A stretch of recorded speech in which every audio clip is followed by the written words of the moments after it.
Tony will stand. I think we'll have an interpreter here, and I think if we stand. I'm going to know it's not. I got it here. Stay at home. Thanks for having me. I'm just really going to stand. Last time I was supposed to have some of those things. She was.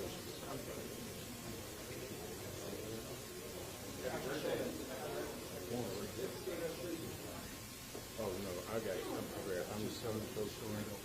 I'm close to it. I ain't getting off here. Hey, and smile. Interpreters are here. Okay. And then you take your alternate can switch out there. Okay.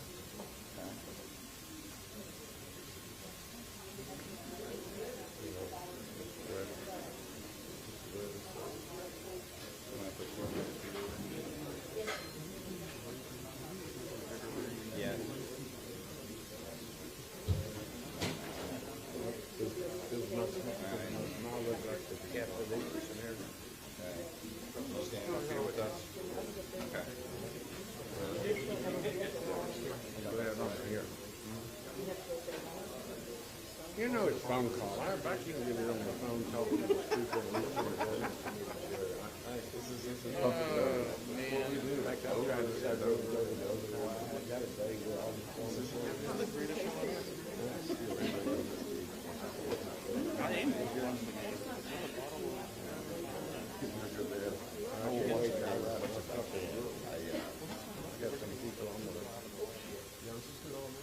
I can't do it because a lot of them are still in play. Well, we are what we are. So tomorrow is marathon, and of course we start opening up here tomorrow evening. I'm locked in. Oh, I know it all. I got good today. I went to breakfast with Mayor John Whitmire. It was just personal. You what? We talked about family. Oh, you want to?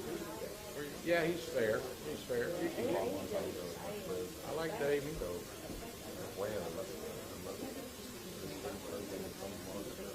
You know, you can go out to bomb your feet. That was pretty good. You can get you. I mean, hey, I don't mind being on the counter. They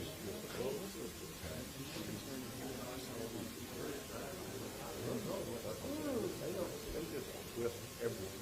They obviously don't like it. They don't want their old white guy to eat. They get into their narrative. I get everywhere I go. Yeah.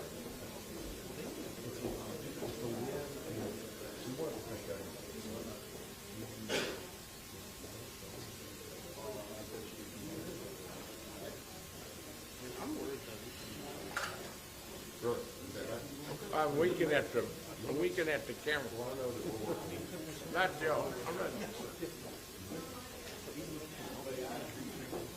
Right. Well, that's like the red.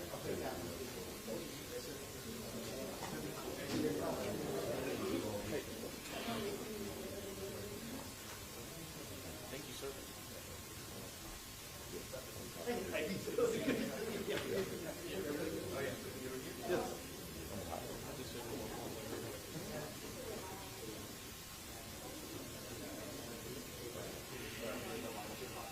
Yeah, I wish I was going to call Alice tomorrow. When y'all leave your office and drive up okay, go look and see what it looks like.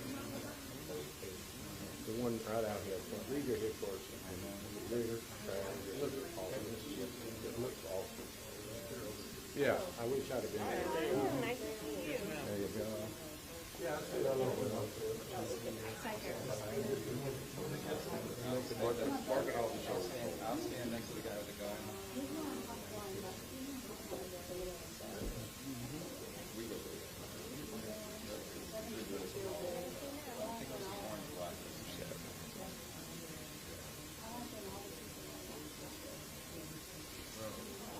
Yeah, I haven't seen him before. I saw his name on the line.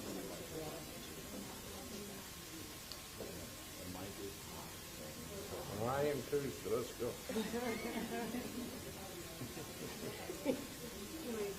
Shade over your head? I'm hot. Let's go. That makes you feel better? I'm hot. Let's go.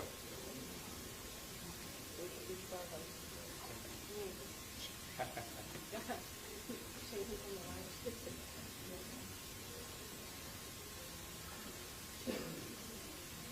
Where's Brian? Where's Brian? Back here.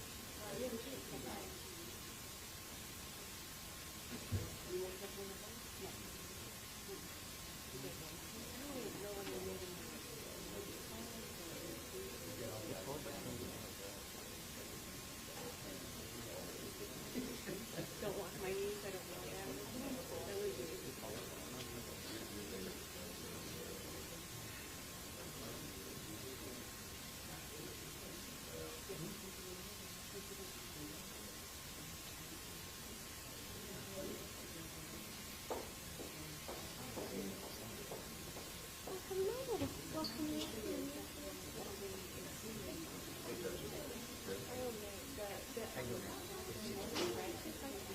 All right.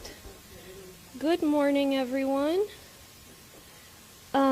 So we have several speakers here, so let me just go through everyone who's here, and then we'll pass it on to Jeff Lindner to make the remarks. Then I will speak, then the mayor, and then the rest of the speakers. We really want the public to hear from the specific stakeholders and leaders about the information that they need to have.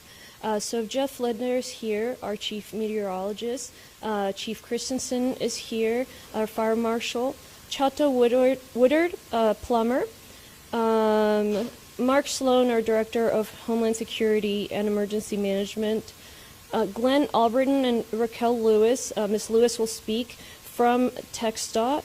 Paul Locke, manager of local government relations at Centerpoint. Chris Hanslick, who is the chairman of the board of directors for the Coalition for the Homeless, as well as Catherine Villarreal, vice president of public affairs. We have Chief Amy Ramon from Cy-Fair Fire Department, as well as Chief Scott Seifert from the Spring Fire Department. And I believe I missed some folks pretty much. Will you guys be speaking? Okay, all right, so the City of Houston OEM, and then there's additional folks here to answer any questions. So let me pass it on to Jeff Lindner, our meteorologist. All right, thank you, Judge. We are anticipating a cold air event as it comes in. We have the initial cold front moving through currently, and we will get a secondary push of much colder, what we call Arctic air, as we get into late Sunday and into early Monday.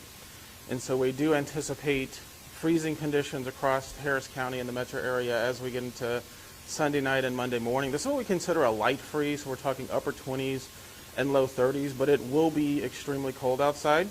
The winds will be out of the north at 10 to 15 miles an hour, gusting up to 20 to 25 miles per hour. And that will result in wind chills down into the teens and 20s all day on Monday. And so the preparation time window for your winterization precautions need to be completed today and tomorrow. And even tomorrow is going to be a lot colder than today. So really this afternoon, get out there and take care of what you need to with respect to getting ready for this. As we will go into Monday, the temperatures will warm up into about the mid to upper 30s, and then we'll go back below freezing Tuesday night, Wednesday morning. And it is likely, Monday night, Tuesday morning, and it is likely now that we will likely remain below freezing all day on Tuesday into potentially much of the day on Wednesday. We might just barely get above freezing on Wednesday for a few hours. All right, the next type of question is the winter precipitation. Is it going to snow? We still have some concerns with respect to the type of precipitation we're going to see here. It is very possible we see all three types of precipitation. Freezing rain, which results in ice, sleet, which is ice pellets, or even snow.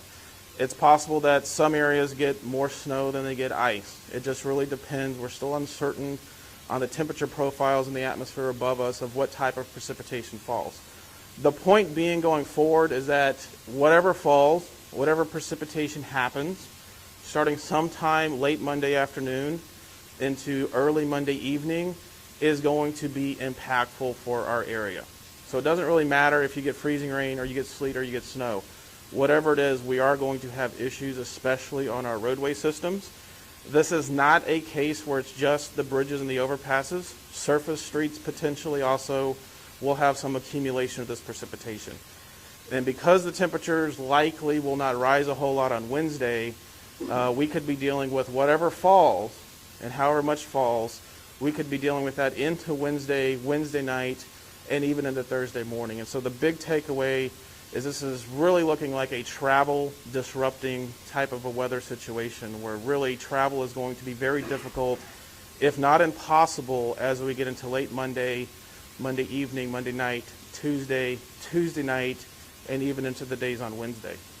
One last thing, we are anticipating what we call a hard freeze across the entire region on Wednesday morning, with temperatures falling into the upper teens and low 20s. And so that is where we start to get concerned about the pipes and that type of infrastructure. And also the duration. As I mentioned, we could see below freezing temperatures from Monday evening all the way through midday Wednesday. That's anywhere from about 36 to 40 hours. But right now, the forecast is not for temperatures as low as what we saw in, say, February of 21 with the winter storm. We're about 5 to 8 degrees warmer than what we saw in February 21.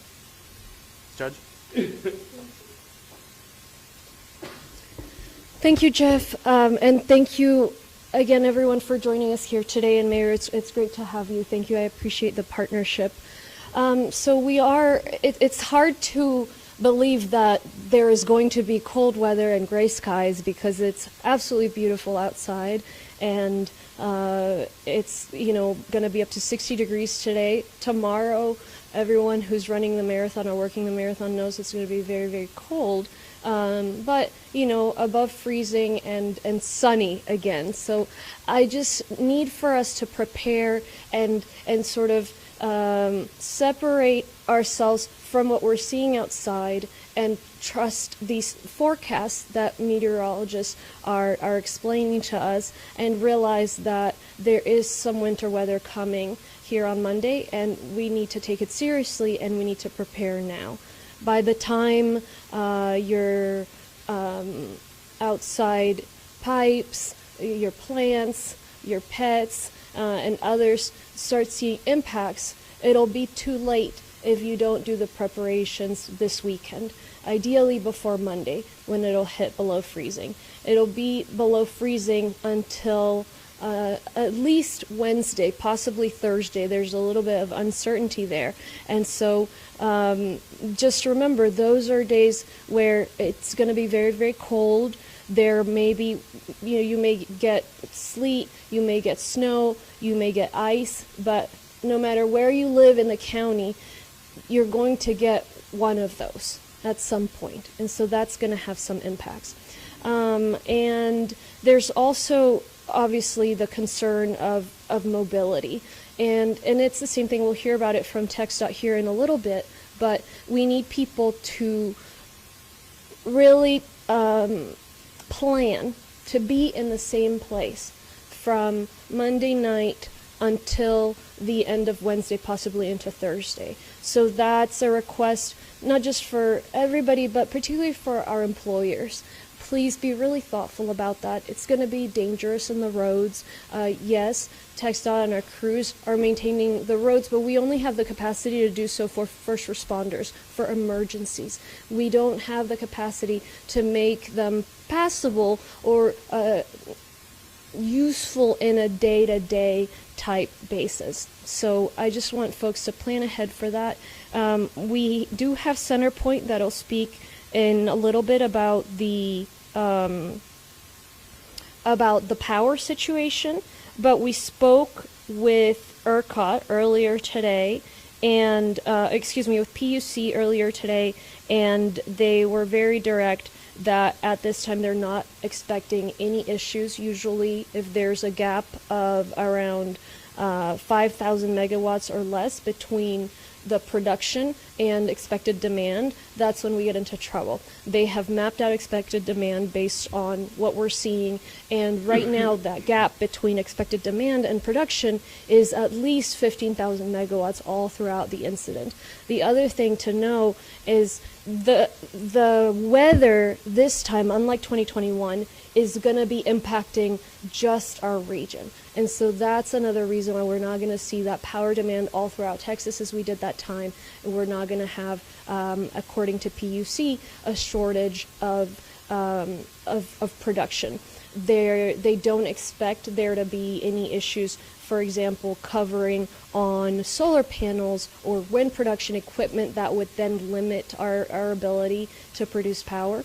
But we will have more precipitation than we did in 2021. So this is not 2021. It's not going to be that bad.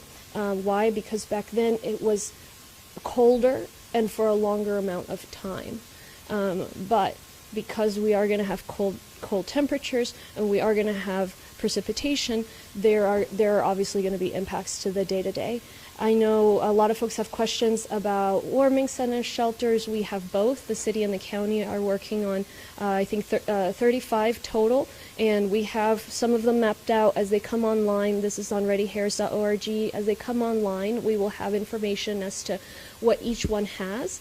We will do another news briefing later on, if not Monday, possibly on Sunday, and it's probably going to be Monday, and we will be able to give folks information as to how to best receive transportation to a warming center if they need it. We know that there's the population that is homeless, and also some folks don't have heating in their homes because generally we need cooling, we don't need heating. So we're going to be looking out for those populations. We've been preparing. We will be here already activated starting on Monday. Our whole team, the various partners, are planning on being here through the night, at least that day and probably the next few days until the incident is over. We have worked with our precinct commissioners to make sure that they also have all the equipment and they're ready to go, and they absolutely are, in order to maintain the roads. If they see issues with EMS, again, that's really the only capacity that we have because of where we live, is we can sort of clean them up for emergency purposes only. So they're going to be doing that. And of course, the various cities in Harris County are prepared. That's our work in incorporated areas. The city of Houston is able to do that for them. So we've got Harris County covered, and I know for the region, your jurisdiction will have that covered as well. We are constantly communicating with the school districts. There's going to be a school district call tomorrow afternoon, I believe, Mark? Tomorrow afternoon. And so that's when they'll be deciding specifically about closures. So wait for that announcement. And we will do that as well tomorrow in terms of county closures. It's MLK anyway, Monday. And then the next day is probably, all these things are going to have to close. But we're waiting until tomorrow to have those conversations with the latest information. And so what do we need you to do? Pets, plants, pipes.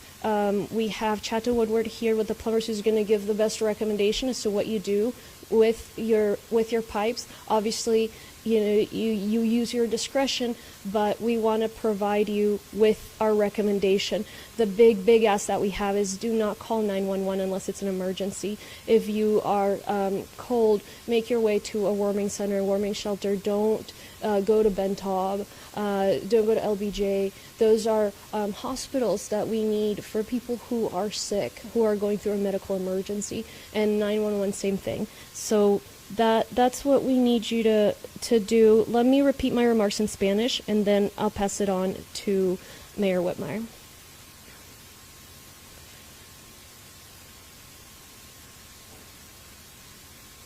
El día hoy está muy lindo, el sol, el cielo azul, entonces es difícil imaginar que ya ahorita el lunes, inclusive mañana, va a empezar a enfriar nuestro condado, el clima aquí en toda la región. Mañana todos los que están participando en la maratón, bien sea corriendo, trabajando como voluntarios, saben que va a ser bastante frío. No vamos a estar todavía, no va a haber, hielo ni nieve ni nada de eso. El cielo igual va a estar hermoso, no van a haber nubes, pero ya va a empezar ese frío. Ya el lunes la temperatura va a estar a un nivel que impacta sus tuberías, impacta sus mascotas, plantas y obviamente cualquier individuo que esté afuera sin protección contra el frío. Entonces, básicamente desde el lunes hasta el miércoles, fines del miércoles, sino hasta el jueves, dependiendo de exactamente qué suceda con el pronóstico, las temperaturas van a estar extremadamente frías aquí en el condado Harris, vamos a estar en helada y realmente es en toda nuestra región. Entonces, bueno, buenas noticias y malas noticias. Buenas noticias es que esto no va a ser como la helada del 2021. Si recuerdan, fue muy difícil porque no había suficiente producción eléctrica para mantener la luz a través de la mayoría del estado de Texas. Esta vez, la helada afecta solamente a nuestra región. Entonces, la demanda de luz, de electricidad, es mucho menor. Hemos hablado con la agencia del PUC, el Public Utility Commission, me aseguraron, hoy día hablé con ellos hace como media hora, me aseguraron que van a tener suficiente electricidad para todo este periodo de esta semana que viene. Explicaron que, por ejemplo, no va a haber nieve, no va a haber ningún problema sobre los paneles solares, sobre las turbinas que ayudan también con la electricidad. Entonces no vamos a tener esos problemas de producción. Hay alrededor de más de 15,000 megawatts de espacio entre la demanda de energía que se proyecta y la oferta que hay de electricidad que va a producir el Estado. Entonces, cuando llegamos a tener menos de 5,000 megawatts de diferencia, es ahí que empieza la preocupación. Las proyecciones nos ponen a tener más de 15,000 megawatts. Entonces, realmente, de acuerdo al PUC, vamos a estar bien con eso. El Centerpoint está aquí, van a explicar ahorita en un momento cuál va a ser la situación en cuanto a Centerpoint.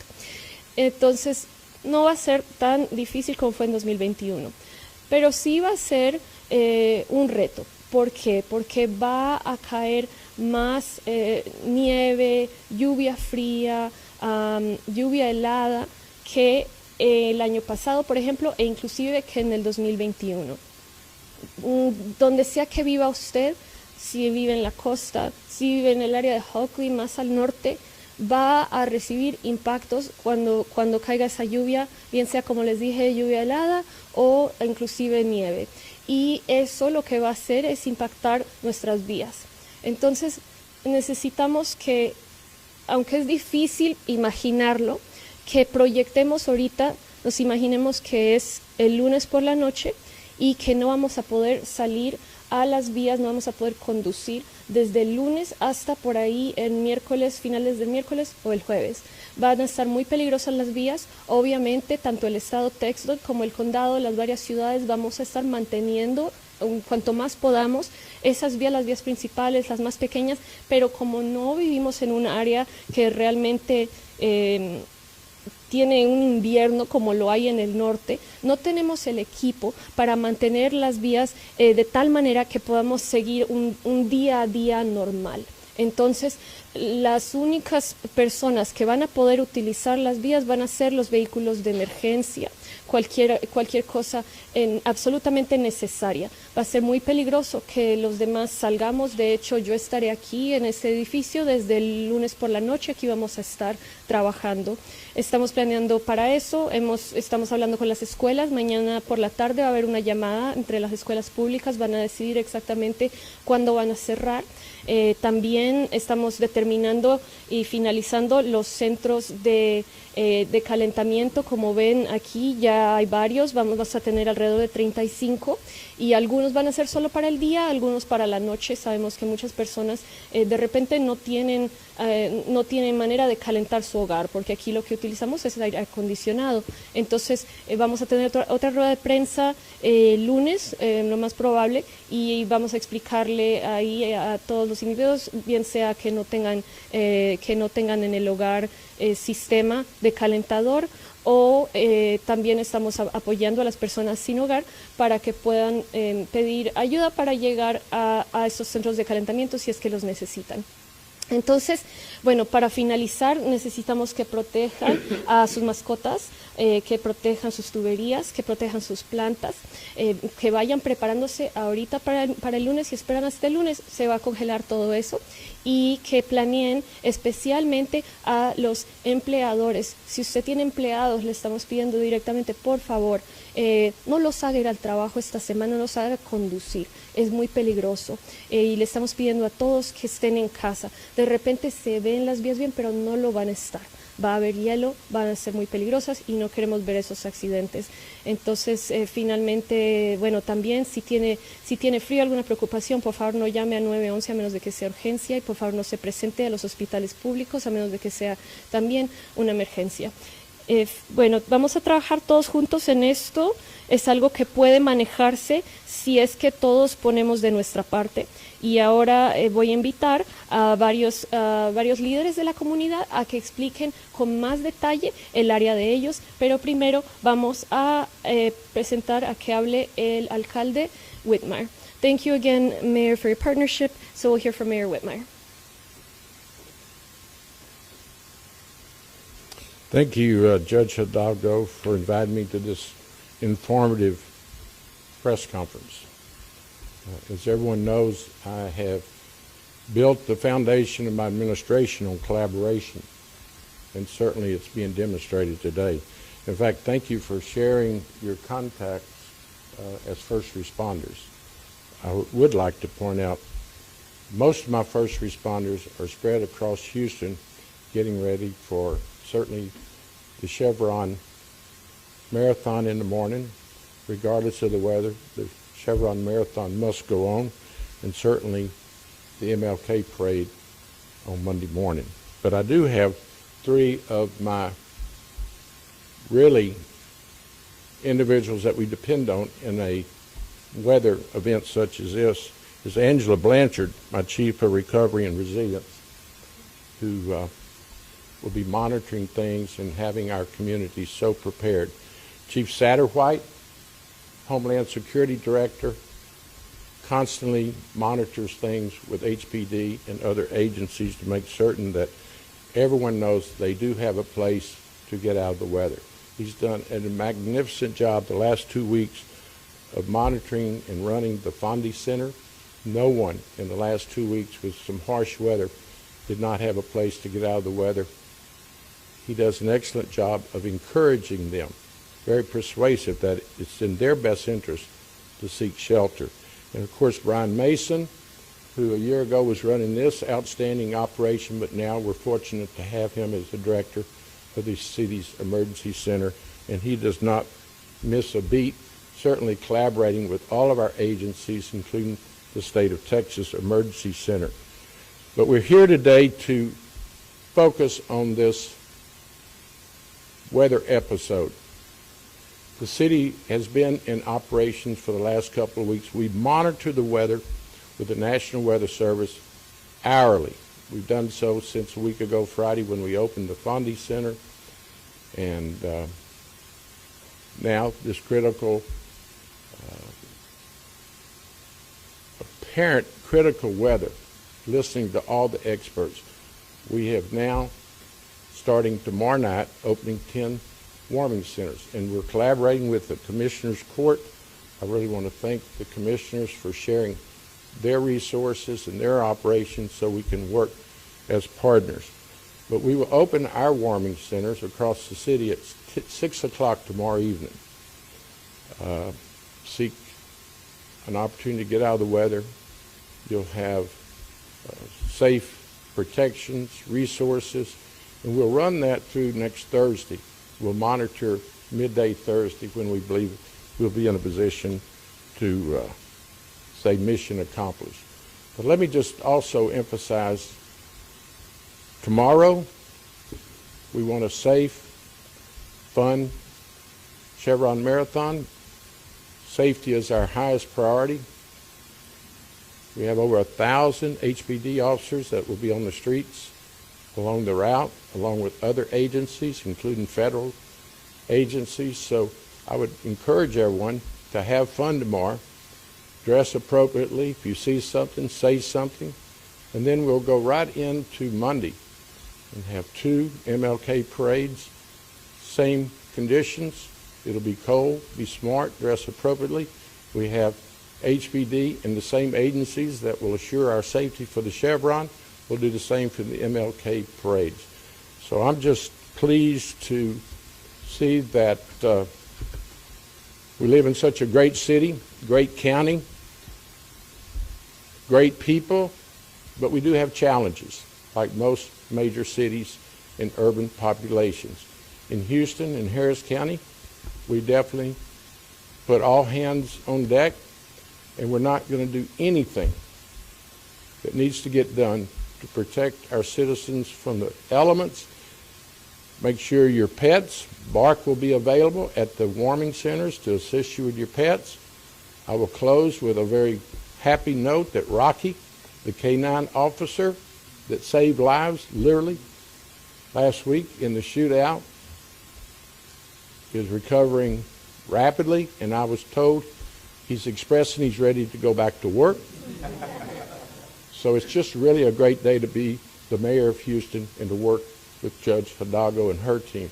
We're all better because we're much smarter together than we are separately. Thank you, Judge. Thank you so much, Mayor. Well, and that's great news about the K-9. We will now hear from Chief Christensen. Good afternoon, Laurie Christensen, Harris County Fire Marshal. You know, we talked oftentimes about carbon monoxide poisoning when we talk about generators. If we were to have any power outages, we want to encourage people. Remember, this is just like when we run generators when the power goes out during a hurricane. You do not want to put them in your garage. You want to have them at least 10 foot away from the house. Now, there is going to be precipitation, so you want to make sure you're not touching those generators and doing anything to them while they're on. Okay, so you want to make sure if you do have to go out and check something, if you're going to get in your car to warm up, we would rather you don't. But if you do not stay in your garage. Remember, don't put your generators in the garage if you were to need to turn one on. Now let's talk about heater safety. You know, it's rare that we have to do that in this area, but the reality is, 5 times? Maybe a year we have to turn on our heaters. Some of you are getting out heaters you hadn't had out in a while. Talk to your children, talk to your elderly, watch your pets. You want to keep a 3-foot safety barrier. Whatever you have to do to keep a barrier, do not allow the blankets to touch. Don't allow your pets to get too close because they're going to want to. You know, they want to warm up. Your children, maybe they haven't seen a heater before and they're kind of wanting to know a little bit more about it. You also, if at all possible, have a heater that has tip-over protection. And what that means is if somebody accidentally bumps it, it's going to turn off. And then fireplaces. Again, same thing. People may start running their fireplaces because of this weather. If you haven't cleaned out the chimney chute, then that could be of concern. If you haven't done that, I would reconsider turning on your fireplace. Second of all, if you do have on a fireplace, make sure you have that safety zone. Make sure nothing can get near it. Make sure any decorations or anything that you normally would have near your fireplace is not near that. You know, one of the things that we really want to remind people is we always believe a prepared community is a safe community. Test your smoke alarms. Today would be a great day. Tomorrow morning, if you want to get up and maybe wake the kids up early for breakfast, that'd be a great way. Turn them on and get them out there to have breakfast. But in all honesty, now's the time to check those smoke alarms. If you have a carbon monoxide detector, check that. Do they need batteries? I cannot stress enough. We always talk about having 2 ways out if you're at a restaurant or you're at an outdoor event. But let's think about it. If you're at home, have 2 ways out. For some of you, it may be that there's a window where you stay in a apartment or something that you're going to have to think about. Talk to your family about that. How are you going to get out? Make sure you have a meeting place. It's very important, whether it's your family that lives with you, children, somebody you're taking care of. You want to set that meeting place because we want to make sure everybody gets out and stays out. Now's that time to do it. When we turn on our heaters, when we turn on the fires, when we turn on the generators, we're going to start seeing more fires, and we know that's going to happen. We're the first responders, but you, the public, are the first preventers. And I truly believe that if y'all want to start, threads, we're probably all sending threads about the Texans today, right? Start a family thread. Start talking to your family. Hey, did you do this? Did you do that? Talk to the elderly. If you've got elderly family members, a lot of them, this is pretty tough. I mean, they're nervous about it. They're not sure if their property is properly secured. Talk to them about it. I'll also say that, and we've passed some of these QR codes out, just like on Reddy Harris, and I know the city of Houston, we're putting out as much winter weather information as we can. And I know it seems redundant and we feel like we say the same thing, but I'm going to tell you, as I get older, I tend to forget a little bit. Now's the time to start thinking about preparedness today while it's pretty outside before the game comes on. And then remember tomorrow morning, you want to test that smoke detector, check your carbon monoxide, and make sure you have planned an escape route with your family. Thank you. Thank you, Chief. We'll now hear from Chato Woodard with the local plumbers union.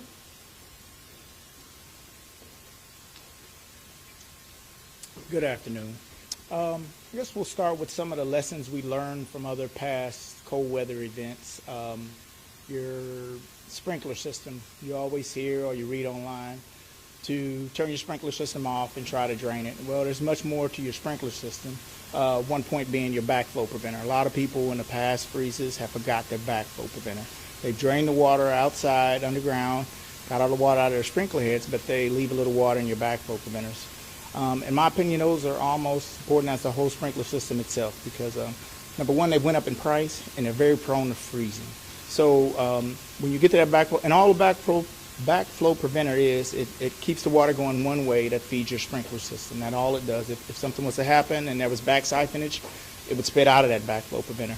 But there's two test ports on the side of that backflow preventer. You just simply get a screwdriver, turn it, it shoots out a little water, you are done. Wrap that up. They're very expensive, and they are very expensive to get someone out and replace them. So you want to get that done. A lot of things people forgot last freeze was pool equipment. If you have pool equipment, more than likely you have large diameter PVC pipe outside your home. You have to cover that pipe. I know it'll be difficult to find insulation of that size and get it covered, so we tell people cover it with anything you have, any old blankets, any old sweaters, anything thick. You don't want to put anything thin, but thick material on top of it. The more the better. And then simply get a tarp or something plastic so when that precipitation hits it, it rolls off. You don't want the precipitation to hit the blankets or the jackets and freeze.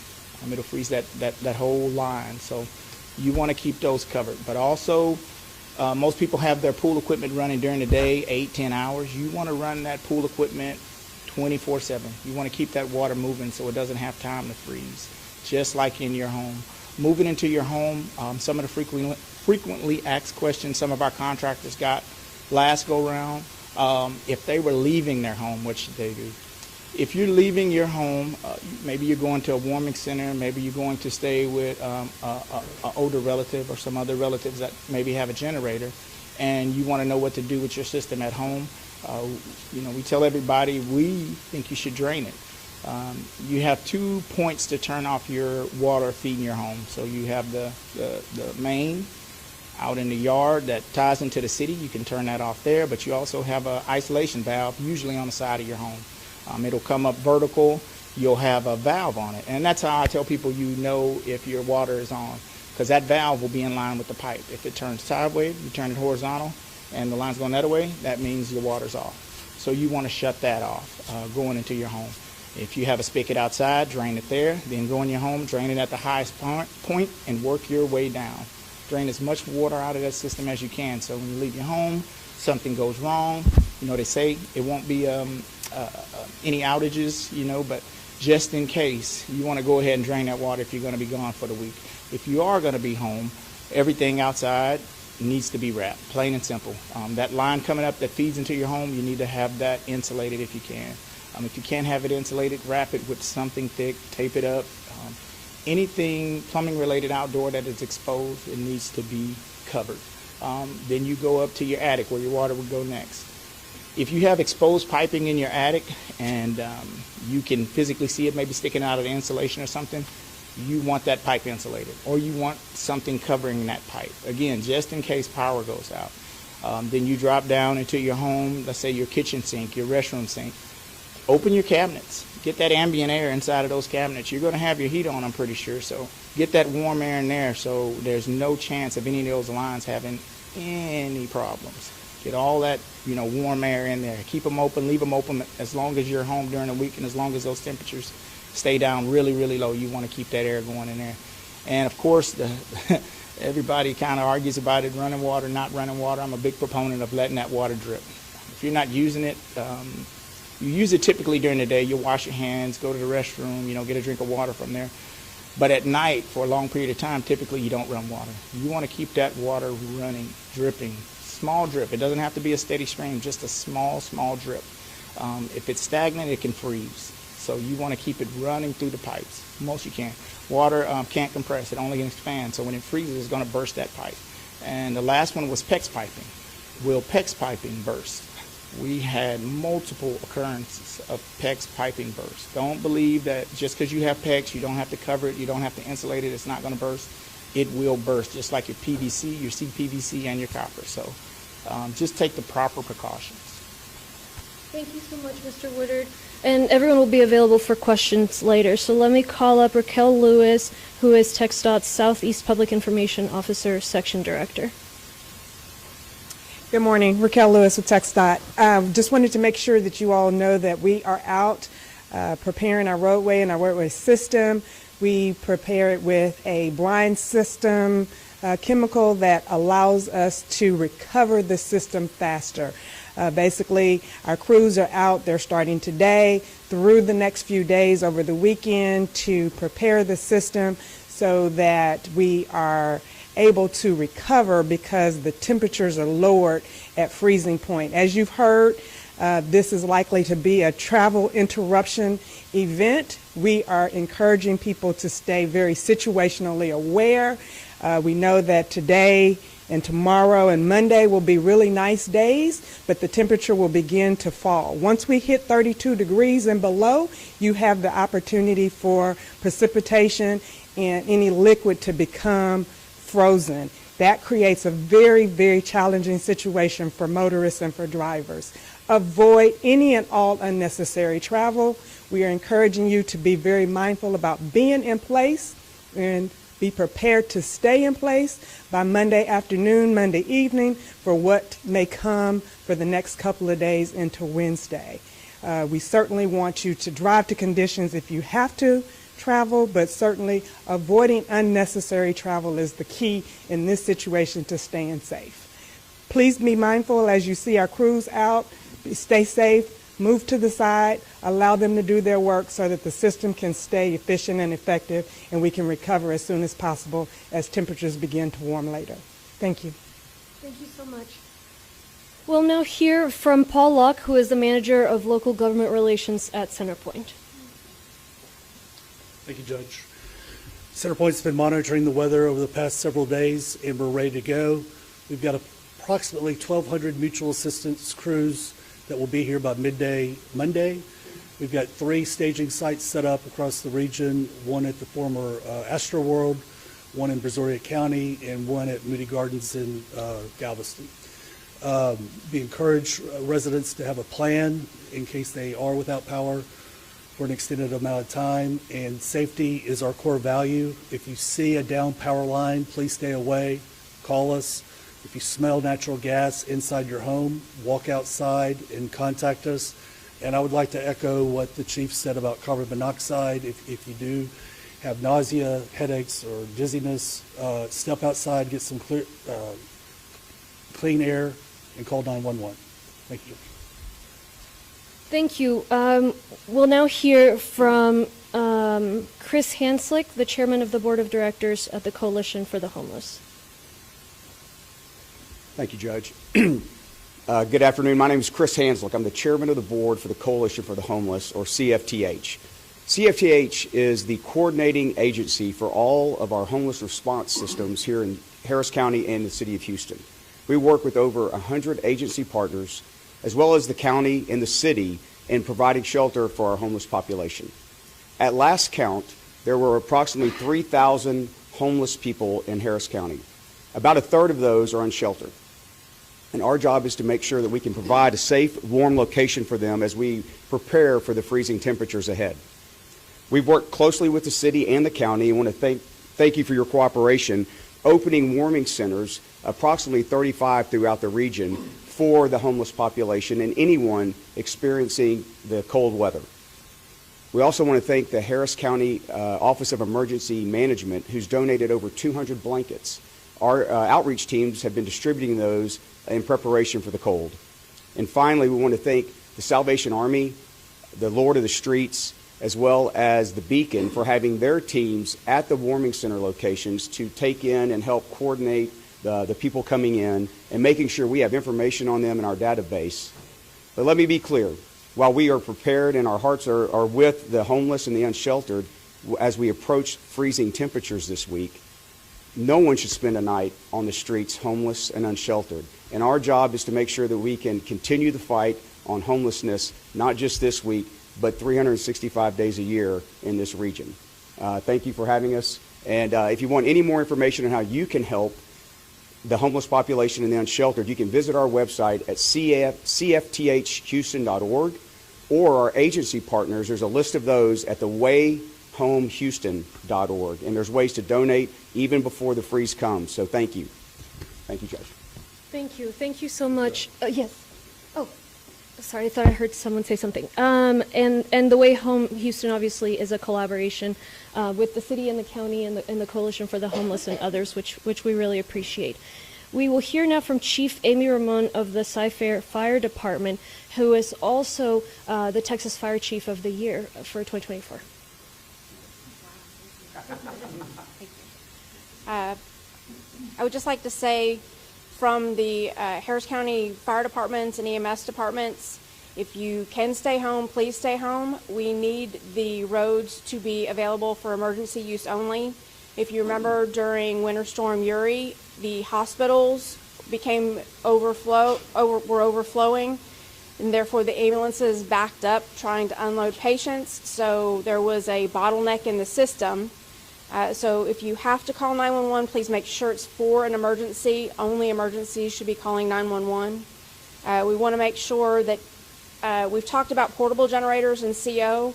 In unincorporated Harris County, it does not have the same restrictions as the city of Houston does. So there were a lot of homes that installed permanent generators with their homes, and those generators were installed too close to homes. So when the CO comes off of the permanently installed generator, it goes into either your soffits or into your weep holes. So even if you have a permanently fixed generator, please be mindful. Have a CO detector in your house. There is still the chance that there could be harm. So we just wanted to make sure, please stay home if you can. Only call 911 if you have an emergency. Thank you. Thank you. And finally, we'll hear from Chief Scott Seifert from the Spring Fire Department. And Mayor, if there's anyone from your team that you'd like to speak, they're welcome to as well. Thank you, Judge. Good afternoon. I reiterate everything Chief Ramon said.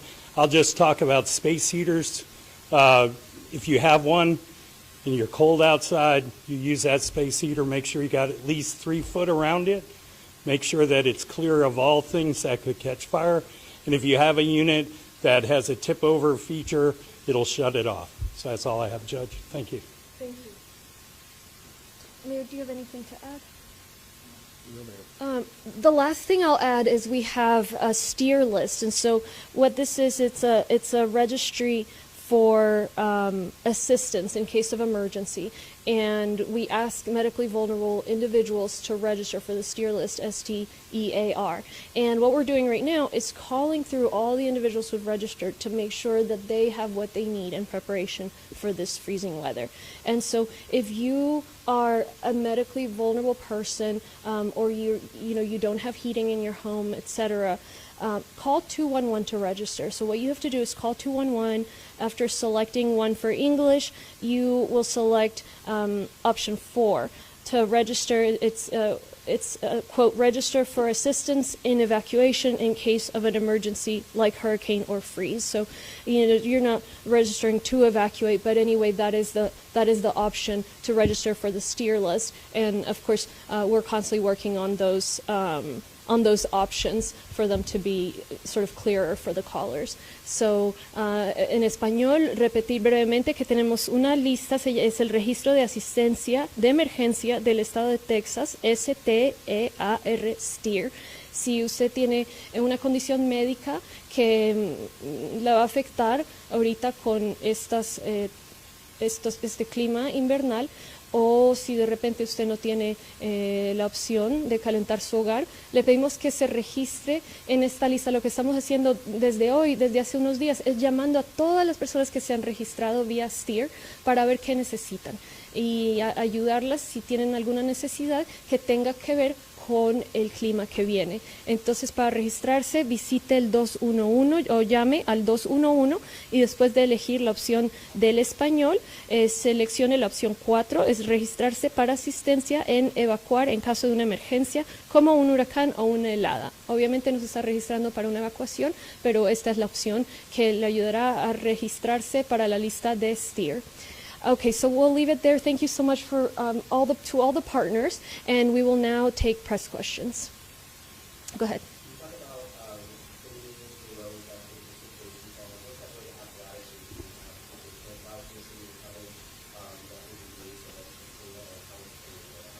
So let me talk about the county. The county does not have snow plows, again, because of the region we live in. And so what our plan is, right, and what we do in these kinds of situations is just wait for the temperature to rise, wait for the snow to melt. And so that should be happening on late Wednesday, if not on Thursday. And let me pass it on to Mayor Whitmire, as well as our TxDOT representative to cover TxDOT in the city. TxDOT is doing the work that we can now to make sure that we can recover swiftly. In the event that we do have an accumulation of ice, we will have aggregate that gets dispersed throughout our system so that we can provide some traction as necessary. Again, the key will be avoid unnecessary travel. We try to keep the system up and moving for services and goods and the ability for first responders to get to where they need to be, but this is not a treatment to encourage people to be on the roadway. In the event that we have significant accumulation, we do have resources in place in our district to actually be responsive if we need to actually move snow and accumulation off of the roadway. So they have snow plows. We have some snow plows that are being deployed to this area in the event that they are necessary. Mayor, did you want to add about this? No, I don't want to be redundant. I think the judge and certainly TxDOT have expressed you just have to be smart, and quite frankly, you have to think of the misery factor. Think how miserable you're going to be if you get on a dangerous road. Could be life-threatening, it could be expensive. So we will be monitoring conditions within the city on an hourly basis. HPD, Homeland Security, all of our resources and departments will be sharing with you what the current conditions are. Certainly we all know that have grown up here, the overpasses are the primary concern because the temperature change and the frigid temperatures underneath it will freeze our overpasses. So as we tell you those conditions, we would request that unnecessary driving is limited and stay at home. But we'll have reports. We plan to give an update Sunday evening. We'll even have more current information at that time. But, you know, as we leave here today, it looks like we can have our marathon in the morning.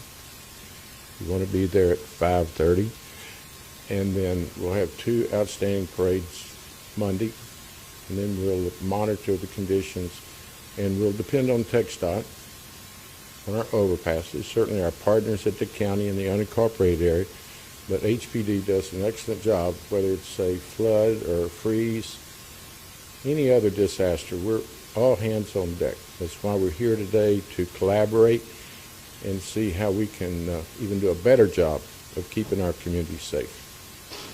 Thank you. And before I take the next question, let me invite Mr. Woodard just really briefly to share a little bit more. Hello again. Chateau Woodard, Plumbers Local Union 68. It's an image. Hope you guys can see it, but this is perfect. This is what we want to see before an event like this. As you can see, the vertical pipe comes from the bottom. That's where your water's coming in. Right there, they have the valve shut off. You see it turned horizontal. The other valve on the other horizontal pipe. But to the right of it are two what's called test cocks. Those are where you come in and test it. You should get this certified every year.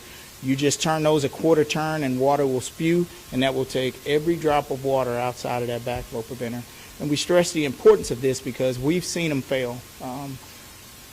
Most of our plumbers who turn out of our school, they have this certification. They can go test these, they can go certify them, they can go repair them. Well, in events like this, sometimes they'll get by. They won't crack, but they'll malfunction. So if you have a break in the line, like I discussed earlier, and you get your back siphonage, there's a high probability, there's a good chance that water could seep back in into the potable water supply. So that's how important it is to drain the water out of this apparatus. That's why I wanted to stress it. Thank you. Do you want to talk about the cost real quick also? Yes, the costs have went up exorbitantly since the last freeze, and you tie COVID into it. Something simple as this, used to be 50, 60, 80 bucks. Now could cost you 400, 500 bucks, and that's not including the install. So, draining the water on something like this is the difference between paying $0 and maybe paying $700 to $1,000. So it's very important. We don't want to hurt anybody's pocketbooks. They got enough going on right now. Thank you. Yes, go ahead.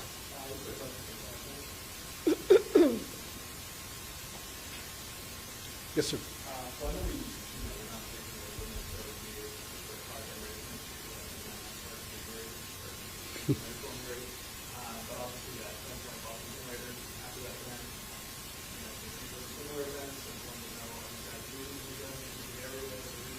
We have them, and the challenge we have them, and we'll use them as necessary.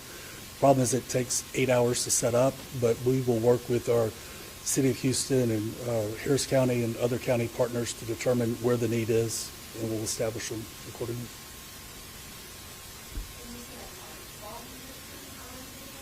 They're en route. They'll be here. We have 1,200 mutual assistance crews that are coming from outside of Center Point to assist us with restoration efforts, and they'll be here by midday Monday at the latest.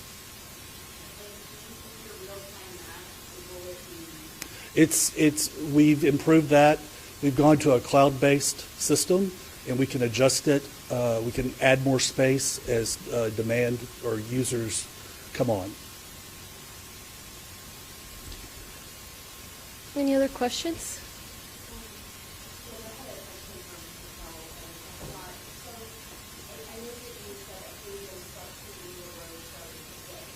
That's correct.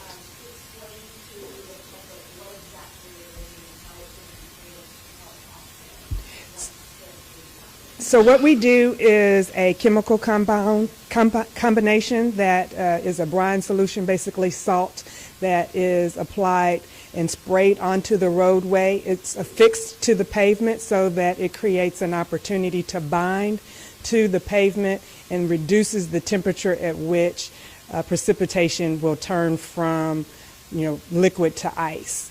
That solution is being passed over on all of our Tier 1, what we refer to as the major interstate roadways, so that we have the opportunity to try to keep them open and flowing. And we will also, so some examples of Tier 1 is our interstates, Interstate 10, I-45, the entire loop of 610. We will make sure that we get that out on Tier 1s first, and then we'll go to what we consider Tier 2 is the next level of our system, which is the U.S. systems like U.S. 290, State Highway 6, State Highway 288. We'll deploy our resources in a phased approach over the course of the weekend so that those applications have an opportunity to bind, creating that opportunity to reduce the temperatures as the weather comes in. As we start dropping below 32, it'll help to keep the roadway from getting to freezing as quickly, and it'll help us to restore once temperatures start to rise. So does that?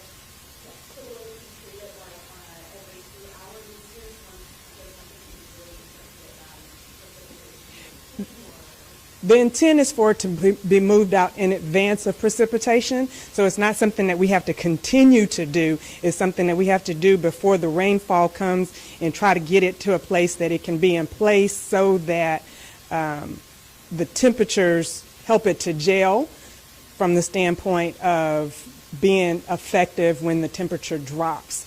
We won't continue to do that through rainfall. What we'll do after the rain and the precipitation comes is to monitor the roadway, and if we start getting below those freezing temperatures and we see that places are actually impassable, then we will work with our partners to make some decisions about what needs to be closed, what needs to be monitored, how and when we are able to actually get out and recover those resources.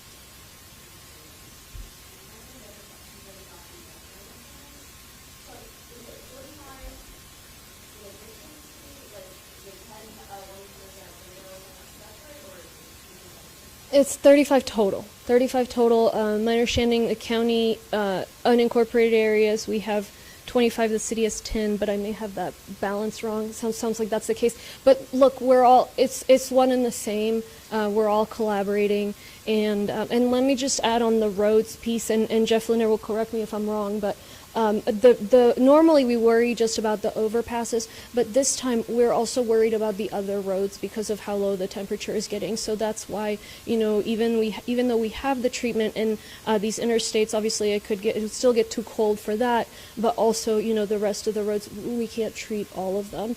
But as I said, Commissioners Ellis, Garcia, Briones, and Ramsey have their crews ready for any emergency support.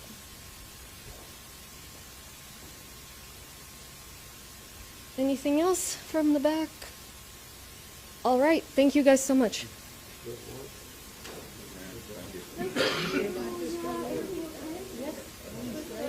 Stay in touch.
I always like talking All about right, we're going to hit you records. with some Blue Note records. Do it. And this first one, this is a Tone Poet. This is same kind of thing we were talking about, the Rhino thing, where it's pressed in a different pressing The plant, Tone Poet highest series, yeah. quality.